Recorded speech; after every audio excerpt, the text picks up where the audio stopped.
अस्सलाम वालेकुम नाजरीन, खैर मकदम है आपको आवाम की आवाज़ में। मैं हूं आपका मेज़बान यासीन वानी। नाजरीन, जो भी इस चैनल पे नए हैं वो चैनल को सब्सक्राइब करें ताकि आने वाली जो भी अपडेट्स होंगे वो आप तक हर वक्त। क्या नरेंद्र मोदी की सरकार तिरंगे के हरे रंग को निकाल देंगी?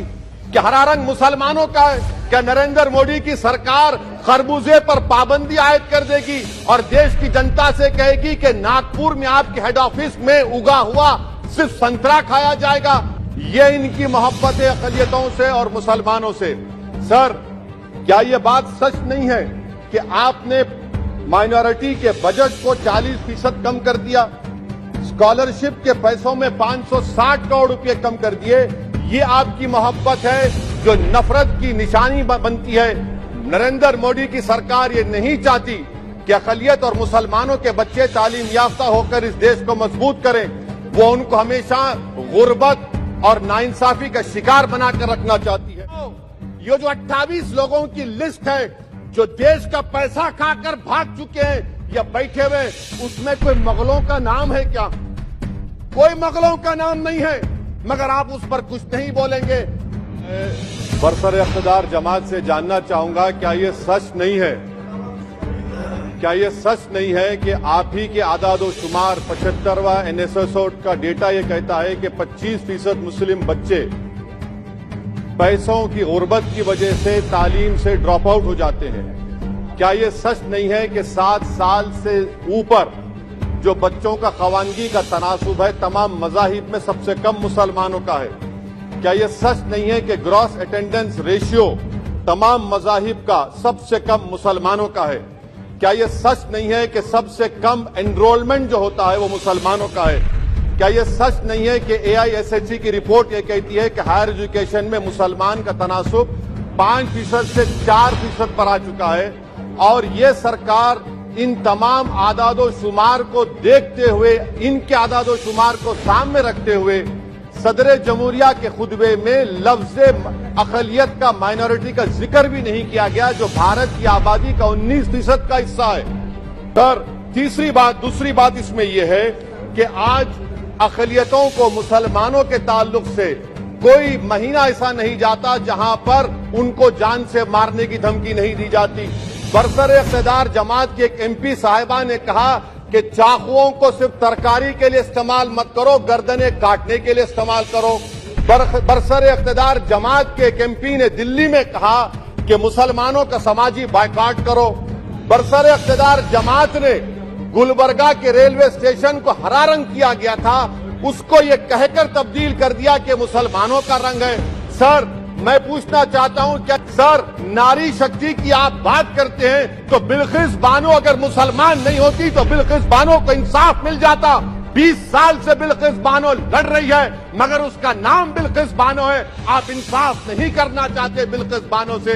ये नारी शक्ति आपकी है। पसमानदा मुसलमान से आपकी मोहब्बत, दीजिए 1950 के प्रेसिडेंट ऑर्डर तरमीम करिए, दलित मुस्लिम का स्टेटस पसमानदा को दीजिए। आप नहीं देना चाहते। क्या मजहबी आजादी का उनको हक हासिल नहीं है? स्पीकर साहब, मैं मुसलमान हूं, मेरे बगैर ये मुल्क नामुकम्मिल है। मैं इस मुल्क का यरगमाल नहीं हूं, मैं इस मुल्क का कैदी नहीं हूं। मैं पूरे सिटीजनशिप की राइट को चाहता हूं और अभी चाहता हूं। कब आप बिहार के सुरजापुरी और कुलैया बादरी को कौमी OBC स्टेटस देंगे? स्पीकर साहब, दूसरी अहम बात मैं कहना चाह रहा हूं, चीन का जिक्र आपने किया। क्या प्रधानमंत्री अपनी जबान को जुम्बिश देंगे और चीन का नाम लेंगे? क्या आप चीन को डेमचौक और डेमसांग से उखाड़ कर फेंकेंगे? DGP कॉन्फ्रेंस में चेयरमैन साहब कहा गया कि 65 पेट्रोलिंग पॉइंट में से 26 पेट्रोलिंग पॉइंट पर भारत की फौज पेट्रोलिंग नहीं कर सकती है। चीन से आप डरते हैं। अरे डिसएंगेजमेंट हुआ तो डीएस्केलेशन कब होगा, डी इंडक्शन कब होगा?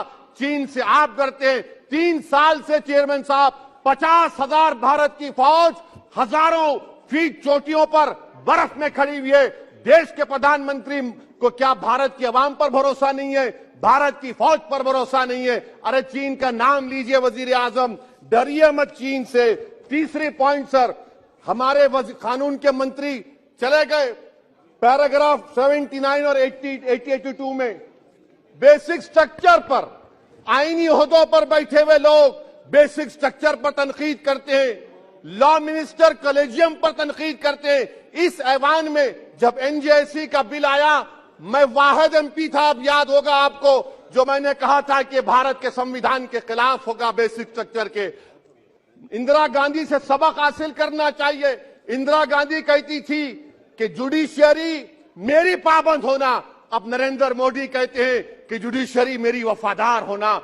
इंदिरा गांधी ने 42nd अमेंडमेंट किया, देश की जनता ने इंदिरा गांधी को इख्तियार से बेदखल कर दिया। आप वही इंदिरा गांधी के इराक को ला रहे हैं। आप बताइए स्पीकर साहब, क्या ईसाई मानने वाले व्हाइट टेरर हैं? क्या ईसाई मजहब के लोग व्हाइट टेरर को फरोग देते हैं? आप बताइए। मैं यहां पर जजेस को तहफ्फुज करने के लिए नहीं खड़ा हूं, मैं बेसिक स्ट्रक्चर की हिफाजत में बोल रहा हूं। मैं अदलिया की आजादी के लिए खड़ा हूं, मैं एग्जीक्यूटिव की आजादी के लिए खड़ा हूं, लेजिस्लेचर की आजादी के लिए खड़ा हूं। चेयरमैन साहब, कोर्ट का काम यह नहीं है, जजेस का काम यह नहीं है कि नरेंद्र मोदी सरकार की मदद करे। अदलिया का काम यह है कि इस देश की कमजोर और मजलूम आवाम से इंसाफ किया जाए। चौथा पॉइंट स्पीकर साहब, यहां पर एक बड़े सरमाएदार का जिक्र किया गया है। क्या यह बात सच नहीं कि कांग्रेस और बीजेपी ने ओलिगार्क्स को पैदा किया? आप दोनों ने मिलकर ओलिगार्क्स को पैदा किया। आज इसी वजह से 60% मुल्क की दौलत 1% जनता के पास है। आप दोनों ने बैठकर मलाई खाई और गरीब और नौजवान पिस रहा है। अरे बताओ, संडेसरास कंपनी 15,000 करोड़ नाइजीरिया और केनिया की कोर्ट में जाकर कहती है कि हम हिंदू हैं, भारत को आएंगे तो परसिक्यूशन होगा। आपने कोर्ट में कुछ नहीं कहा, वहां पर एसआईटी आपने बनाई। मगर शुक्र है, मैं लाइटर वेन में कह रहा हूं कि हाइडेनबर्ग अगर यहां होता तो यूएपीए लग जाता उस पर। और सर, मैं नरेंद्र मोदी सरकार को मशवरा दे रहा हूं लाइटर वेन में कि ये अंग्रेजी का अल्फाबेट ए बड़ा अशुभ है आपके लिए। AA को आपने कहा कि बेटा फाइटर एयरक्राफ्ट बना, बैंकरप्ट हो गया। अब कैपिटल A को आपने 17 इंडस्ट्री दे दिए, हम पूरे विश्व में मार्केट कैप हमारा 5वें नंबर पर आ गया। सर, देश के प्रधानमंत्री से बताना चाह रहा हूं कि वजीर दाखिला का नाम भी ए से शुरू होता है। मैं खत्म कर रहा हूं। मैं स्पीकर चेयरमैन साहब, मैं सरकार से पूछना चाह रहा हूं कि क्या जनवरी 2024 और फरवरी में क्या ये सरकार थर्मो न्यूक्लियर ब्लास्ट करने जा रही है? क्या आपने हमारे अतराफ में देख लिया कि उसके अवाक़िब और नताइज क्या निकलने वाले हैं? चेयरमैन साहब, मैं आपको बता रहा हूं कि चीन के बारे में क्या हमको बीबीसी की की रिपोर्टिंग की जरूरत पड़ेगी, जिस तरह 2002 गुजरात के बारे में कहा गया। स्पीकर साहब, अकलियतों के बारे में, मुसलमानों के बारे में एक शायर ने कहा था, आग से आग बुझाने को कहा जाता है, जख्म पे जख्म खाने को कहा जाता है। हम वफादार है बताने के लिए, हमको अपना सर कटाने के लिए कहा जाता है। सर, देश के प्रधानमंत्री पूरे फॉरेन टूर में जाते हैं, वहां पर गांधी का नाम लेते हैं। मुझे अप्रीहेंशन, खदशा इस बात का है कि इस देश में 2 बाबा कौम हो जाएंगे, एक सावरकर होगा और एक सौतेला बाबा कौम। कहीं आप महात्मा गांधी को ना बना दे। तो सर मैं खत्म कर रहा हूं सर। इसीलिए मैं आपके जरिए से हुकूमत से मुतालबा करता हूं कि प्लेसेस ऑफ वर्शिप एक्ट को डिस्टर्ब ना किया जाए, मुसलमानों का अक़लियतों का बजट बढ़ाया जाए, बिल्किस बानो